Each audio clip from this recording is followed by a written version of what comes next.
નમસ્કાર અમારા દિલથી વાલા પેન્શનર મિત્રો, નિવૃત્ત કર્મચારી મિત્રો, ભાઈઓ તથા બહેનો, સ્વાગત છે આપનું આપણી આ યુટ્યુબ ચેનલ ભાવેશ મકવાણા ન્યૂઝમાં। તો મિત્રો, આજની તારીખ 2 જાન્યુઆરી 2026। તો આજના આ ત્રીજા વિડીયોમાં આપણે વાત કરવાના છીએ। આ અગાઉ આપણે 2 વિડીયો મૂક્યા હતા, તે પણ તમારા માટે ઉપયોગી છે, તો આ વિડીયો જોયા બાદ તે વિડીયો પણ જોઈ લેવા વિનંતી છે।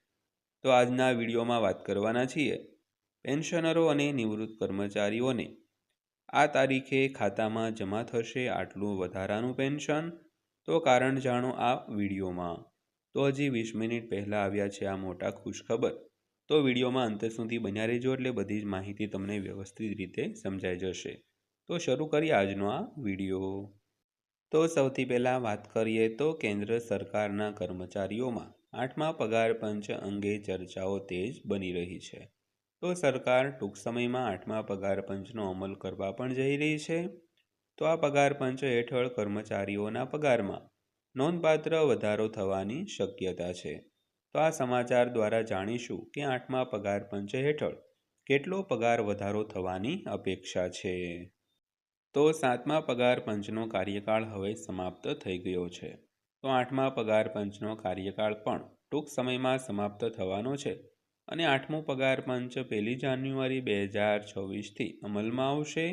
તો પરિણામે 8મા પગાર પંચ હેઠળ અપેક્ષિત પગાર વધારા અંગે કર્મચારીઓમાં ચિંતા પણ વધી રહી છે।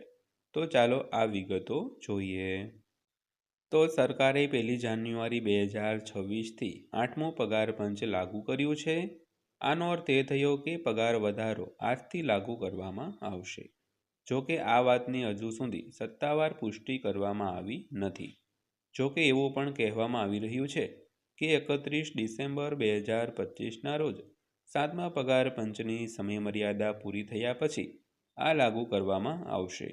તો સરકારે પગાર પંચની રચના કરી છે અને TOR પણ જારી કર્યો છે। ત્યારબાદ વાત કરીએ તો 8મા પગાર પંચમાં પગાર વધારા અંગે ચર્ચાઓ વધી છે।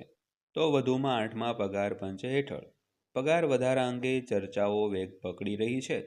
તો આનાથી પગાર અને પેન્શન બંનેમાં નોંધપાત્ર વધારો થઈ શકે છે। તો વધુમાં 8મા પગાર પંચના અમલીકરણથી આશરે 5 મિલિયન કેન્દ્ર સરકારના કર્મચારીઓ અને 6.5 મિલિયન પેન્શનરોને નોંધપાત્ર લાભો થશે મિત્રો। તો હાલમાં બધા કર્મચારીઓ અને પેન્શનરોમાં પ્રશ્ન છે કે પગાર અને પેન્શન હેઠળ કેટલો પગાર પેન્શન વધારવામાં આવશે અને વધેલો પગાર કર્મચારીઓના ખાતામાં ક્યારે જમા થશે। તો એ નોંધવું જોઈએ કે પગાર વધારા પાછળનું સૌથી મહત્વપૂર્ણ પરિબળ 8મું પગાર પંચ હશે। તો તેને આધારે પગાર વધારો નક્કી કરવામાં આવશે। ત્યારબાદ જોઈએ તો છેલ્લા પગાર પંચમાં ફિટમેન્ટ ફેક્ટરનો અભિગમ। તો એ નોંધવું જોઈએ કે છઠ્ઠા પગાર પંચ અંગે ફિટમેન્ટ ફેક્ટર 1.86% નક્કી કર્યો હતો। ત્યારથી સૌથી નીચલા સ્તરના કર્મચારીઓનો મૂળ પગાર વધારીને ₹7,000 કરવામાં આવ્યો છે। તો 7મા પગાર પંચે ફિટમેન્ટ ફેક્ટર 2.57% નક્કી કર્યો હતો। તો ત્યારથી મૂળ પગાર વધારીને ₹18,000 કરવામાં આવ્યો છે। તો હવે એવું માનવામાં આવે છે કે ફિટમેન્ટ ફેક્ટર 2.25થી 2.80% વચ્ચે સેટ કરી શકાય છે। ત્યારબાદ વાત કરીએ તો ફિટમેન્ટ ફેક્ટરમાં આટલો ઉછાળો આવશે। તો જો સરકાર 8મા પગાર પંચ હેઠળ ફિટમેન્ટ ફેક્ટર વધારીને 2.25થી 2.80% નક્કી કરે છે, તો કર્મચારીઓના પગારમાં ₹4,000થી 50,000નો વધારો થઈ શકે છે। તો હાલમાં આ આંકડાઓ HRAનો સમાવેશ થતો નથી। જો HRA ઉમેર્યા પછી ઇન હેન્ડ પગારમાં નોંધપાત્ર રીતે વધારો થશે મિત્રો।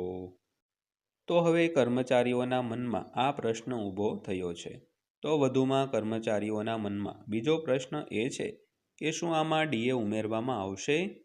તો એ નોંધવું યોગ્ય છે કે DA અથવા મોંઘવારી ભથ્થું 8મા પગાર પંચ હેઠળ મૂળ પગાર સાથે મર્જ કરવામાં આવશે। તો એ નોંધવું યોગ્ય છે કે 2026માં મોંઘવારી ભથ્થું 70% સુધી પહોંચી શકે છે। ત્યારબાદ વાત કરીએ તો પ્રવેશ સ્તરના કર્મચારીઓનો પગાર।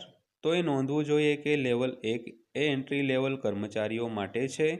તો ગ્રુપ Cના કર્મચારીઓનો આ શ્રેણીમાં સમાવેશ થાય છે। તો જેમાં પટ્ટાવાળા, ઓફિસ એટેન્ડન્ટ, સફાઈ કામદાર અને મદદગારોનો સમાવેશ થાય છે. તો લેવલ 2માં ક્લાર્કનો પણ સમાવેશ થાય છે, જ્યારે પોલીસ કોન્સ્ટેબલ અને રેલવે ટ્રેકમેનનો લેવલ 3માં સમાવેશ થાય છે. તો ગ્રુપ બીના કર્મચારીઓ લેવલ 6થી શરૂ થાય છે, જ્યારે ગ્રુપ એના કર્મચારીઓ લેવલ 10થી શરૂ થાય છે. તો સૌથી પગાર મેળવનાર કેબિનેટ સચિવ લેવલ 18 પર હોય છે. ત્યારબાદ વાત કરીએ તો સફાઈ કામદાર અને પટ્ટાવાળાના પગાર વિશે. તો વધુમાં સફાઈ કામદાર અને પટ્ટાવાળાનો પગાર વધારીને 45,000 રૂપિયાથી વધુ થઈ શકે છે. તો જો HRAને સામેલ કરવામાં આવે તે લગભગ 55,000 રૂપિયા સુધી પહોંચી શકે છે. તો પોલીસ કોન્સ્ટેબલનો પગાર લગભગ 65,000 રૂપિયા સુધી પહોંચી શકે છે. તો સબ ઇન્સ્પેક્ટરનો પગાર વધારીને 1 લાખ રૂપિયાથી વધુ થઈ શકે છે. ત્યારબાદ વાત કરીએ તો IAS, IPS અને IFS કર્મચારીઓનો પગાર. તો જો ફિટમેન્ટ ફેક્ટર 2.7 પર ટકી રહે તો ઇન્સ્પેક્ટરનો પગાર 1,25,000 રૂપિયાથી વધુ થવાની ધારણા છે. તો IPS, IAS અને IFS અધિકારીઓ માટે એન્ટ્રી લેવલ પગાર દર મહિને 1,50,000 રૂપિયાથી વધુ થઈ શકે છે. તો વધુમાં ડેપ્યુટી સેક્રેટરી અને વરિષ્ઠ પોલીસ અધિકારીનો પગાર દર મહિને 2,25,000 રૂપિયાથી વધુ થવાની ધારણા છે. ત્યારબાદ વાત કરીએ તો ADGનો પગાર આટલો હશે. તો ADGનો પગાર રૂપિયા 5 લાખથી વધુ હોઈ શકે છે. તો વધુમાં સચિવનો પગાર 5.5 લાખ અને કેબિનેટ સચિવનો પગાર રૂપિયા 6 લાખ સુધી પહોંચી શકે છે. તો કેબિનેટ સચિવ જે ભારત સરકારને દેશમાં સૌથી વધુ પગાર મળે છે, તો તેમનો પગાર મહિને રૂપિયા 7 લાખ સુધી પહોંચી શકે છે. તો મિત્રો, આ હતી આજની માહિતી પસંદ આવી હોય, વિડીયો સારો લાગ્યો હોય તો વિડીયોને લાઇક કરજો અને આવી જ માહિતીઓ માટે આપણી આ ચેનલ સબસ્ક્રાઈબ કરી લેજો. તો ફરીવાર પાછા મળીશું એક નવા વિડીયો સાથે, નવી માહિતી સાથે. ત્યાં સુધી સૌને જય હિન્દ, વંદે માતરમ.